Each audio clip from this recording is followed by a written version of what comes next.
যেটি হচ্ছে তা হচ্ছে বিজয় ইউনিকোডে লেখার জন্য যে ফন্টগুলো প্রয়োজন সেই ফন্টগুলো কোথা থেকে পাবেন, কীভাবে ডাউনলোড করবেন, কীভাবে ইনস্টল করবেন এবং কীভাবে ইউজ করবেন। চলুন ইন্ট্রো থেকে ফিরে এসে আমরা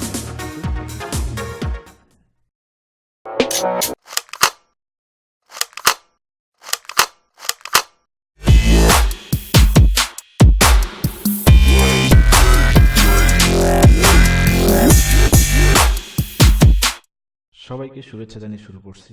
স্ক্রিনে যে ভিডিওটি দেখতে পাচ্ছেন তা হচ্ছে বিজয় ইউনিকোড দিয়ে সহজে বাংলা লিখুন এই বিষয়ের উপর ভিডিও, অর্থাৎ বিজয় ইউনিকোড কিভাবে ইউজ করে আপনার সার্চ বারে বাংলা লিখবেন বা যে কোনো জায়গায় বাংলা কিভাবে লিখবেন সে বিষয়টি।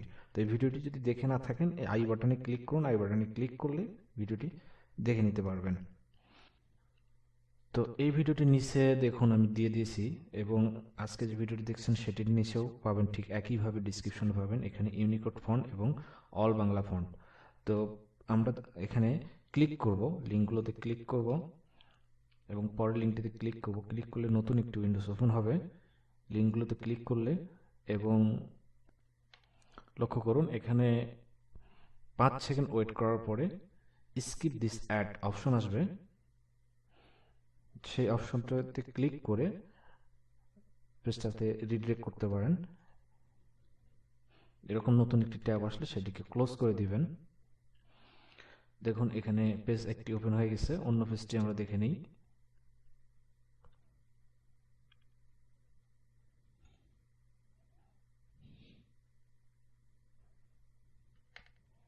তো লক্ষ্য করুন ক্লিক করলে অন্য পেজটি চলে আসছে। তো আমরা এখান থেকে যে ফন্টগুলো ইউজ করি বেশি সেগুলো হচ্ছে সিএম রুপালি নিকাশ ব্যান্ড, এই জাতীয় ফন্টগুলো এখান থেকে সব ফোনে ইউনিকোডের জন্য ইউজ করা যাবে। তো আমরা দেখব আজকে যে কিভাবে একটি ফন্ট ডাউনলোড করা যায়। নিকাশ ব্যান্ড এই ফন্টটি আমি ডাউনলোড করব। ডাউনলোড করার জন্য ডান পাশে দেখুন এই যে এখানে লিঙ্ক দেওয়া আছে, লিঙ্কে ক্লিক করেন। ক্লিক করলে একটি নতুন উইন্ডো আসবে এবং এটিকে সেভ করে দেন। অন্য যে লিঙ্কটি সেটিতেও একইভাবে স্ক্রল করে বা উপর থেকে এখানে স্ক্রল করে দেখলে দেখতে পারবো অনেকগুলো পেজ আছে, এখানে 11টি পেজ আছে। তো প্রতিটি পেজে এরকম অনেকগুলো করে ফন্ট আছে, বেশ কয়েকটি করে ফন্ট দেওয়া আছে। তো সেই ফন্টগুলো আমরা ডাউনলোড করে নিতে পারি। তো ডাউনলোড করার জন্য আমরা ক্লিক করব ডান পাশের প্রতিটি যে ডাউনলোড লিঙ্কে ক্লিক করলেই আসবে। তবে এখানে একটির বেশি একসঙ্গে ট্যাব ওপেন করলে আপনার ডাউনলোড হবে না, একটি একটি করে ডাউনলোড করতে হবে এই লিঙ্ক থেকে। তো এই লিঙ্কে ক্লিক করার পরে যে অপশনটি আসতেছে ক্যাপচা অপশন, ক্যাপচা অপশন অবশ্যই দিতে হবে। ক্যাপচা কোডটি আছে 40926 দিয়ে সাবমিট করলেই একটি জিপ ফাইল ডাউনলোড হবে। তো জিপ ফাইলটি আমরা ডাউনলোড করে নিলাম এবং এই পেজটিকে আমরা কেটে দেব। দেখুন এখানে ডাউনলোড হয়ে গেছে। তো ডাউনলোড ফোল্ডারটা আমি ওপেন করে নেব প্রথমেই, এবং এই ফোনটি আনজিপ করে নিব।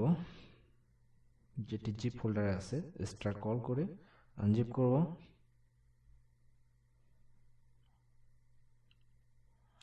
এবং দেখুন এখানে দুটি ফন্ট আছে। ফন্ট দুটির নাম হচ্ছে লাল সবুজ এবং লাল সবুজ নরমাল। আমরা এখান থেকে ইনস্টল করে দেব। এভাবে একাধিক ফন্ট একসঙ্গে ইনস্টল করা যাবে। ব্লক করে ইনস্টলে ক্লিক করবেন। ঠিক একইভাবে আমরা নিকোশ ব্যান্ড ফন্টটিও ইনস্টল করতে পারি। যদি আমার এটি ইনস্টল করা আছে অলরেডি, আমরা ইনস্টলে ক্লিক করব। তো এটি পুনরায় ইনস্টল করতে চাইলে আবার ইয়েস করতে পারেন, না করতে চাইলে নো করতে পারেন, আপনার যা ইচ্ছা। তো এখন আমরা সফটওয়্যারে যাব, বাংলা পেজে যাব। এখান থেকে আমরা ফন্ট সিলেকশন করে দেব নিকোশ ব্যান্ড। নিকোশ ব্যান্ড ফন্টটি দিয়ে এখানে আমরা বাংলা লিখব। বাংলা লেখার জন্য অবশ্যই কন্ট্রোলটার ভি করতে হবে, এবং আমরা টাস্ক বার থেকে দেখে নিই যে এখানে বিজয় ইংলিশ সিলেকশন করা আছে। বিজয়ে আমরা যখন ইউনিকোড সিলেকশন করব তখন এখানে টিকমার্ক থাকবে। তো এখান থেকে আমরা টিকমার্ক দিয়ে করতে পারি, অথবা কিবোর্ড থেকে কন্ট্রোলটার ভি করে করতে পারি। আমি আবারও বলতেছি কন্ট্রোলটার ভি, বি না ভি। তো দেখুন এই যে এখন এটি ইউনিকোডটি সিলেকশন হয়ে গেছে, আমরা সরাসরি এখান থেকেও সিলেকশন করতে পারতাম। তো এখন আমরা লিখব, যেমন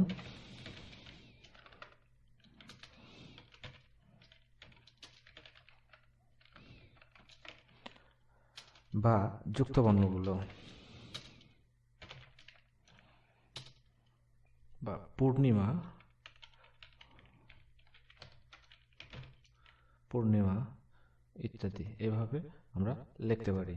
আবার আমরা চাইলে অন্য সফটওয়্যারগুলো যেমন ফটোশপ এই জাতীয় সফটওয়্যারগুলোতেও আমরা বাংলা অনায়াসে লিখতে পারি। তো এর জন্য যেটি করতে হবে, এখান থেকে বাংলা ফন্ট দিয়ে সিলেকশন করে নিতে হবে। এখানে সিলেকশন করাই আছে, এই ফন্টটি হচ্ছে সুলাইমান লিপি, এই ফন্টটা দিয়ে আমরা লিখতে পারি। যেমন কন্ট্রোলটার ভি অবশ্যই করা থাকতে হবে। সো এভাবে আমরা লিখতে পারি